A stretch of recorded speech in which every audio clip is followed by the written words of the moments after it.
Constable बेआईन काठ व्यवसायी को विरोध कार्यानुष्ठान आरक्षी अधीक्षक निकट में दाबी कले श्रीकृष्णपुर पंचायतवासी। रेमुणा कॉलेज छक निकट में दीर्घदिन धरी बेआईन काठ कारबार चलाइथिबा कॉन्स्टेबल और तांको पिता श्रीकृष्णपुर पंचायतर शत्रुघ्न जेना विरोध में कार्यानुष्ठान ग्रामवासी माने जिला आरक्षी अधीक्षक निकट में दाबी करिसेंती। मिथुन जेना कनेस्टेबल चाकरी पाइबा परे बापा शत्रुघ्न जेना बेफिकर भावे चोरा काठ व्यवसाय करुथुबा ग्रामवासी माने अभियोग करिसेंती। रेमुणा कॉलेज छक निकट में आदिवासी जमी अधिकार करी बेआईन काठ महजुद रखिबा सह पुलिस रो भय देखाई लोकंकु चढ़ा मूल्य रे बिक्री करुछंती बोली सेमाने कहिसेंती।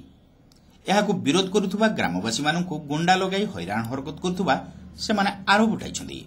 पुलिस विभाग रे चाकरी करुथुबारु स्पष्ट दिवालोकरे जंगलजात मूल्यवान गछ काटी कनेस्टेबल मिथुन जेना विक्रय करुछंती।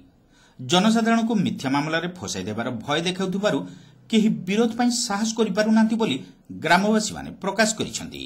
कनेस्टेबल मिथुन जेनाको बेआईन काठ कारबार को विभिन्न गणमाध्यम रे खबर प्रकाश पाइथिले भी तांको उपरे कोनोसी कार्यानुष्ठान ग्रहण करा जाउ नाही बोली ग्रामवासी माने कहिसेंती।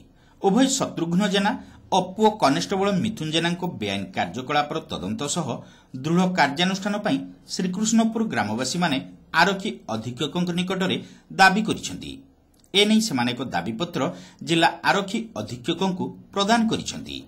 आमर श्रीकृष्णपुर पंचायत अधीनस्थ गोटे काठ गोटे कनेस्टेबल पुलिस कर्मचारी कनेस्टेबल गोटे चोरा काठ व्यवसाय से करमर से काठ स्टकेज गुदाम घर कर रेमुणा कॉलेज पाखर अच्छी निकट में काठ काठ किणते जी लोक आसुँच गाड़ी लोड हो विभिन्न समस्या हो झील मान कमेंट मरा हो अभियोग आम एसपी को आज आसलु देखा करने से गवर्नमेंट सरकारी कर्मचारी केमी काठ को काठ गाड़ी लोड काठ बिक्री कर ओजन कर दिन दीपर से कहते आम सरकारी कर्मचारी तुम्हें आम स्वार्थर बाधा पकाउनी एमतीका धमक चमक दौरान आम से बाबद आज एसपी आसलु बेआईन काठ व्यवसाय आमर अभियोग से बेआईन काठ व्यवसाय से गवर्नमेंट कनेस्टेबल से करने बंद करूँ।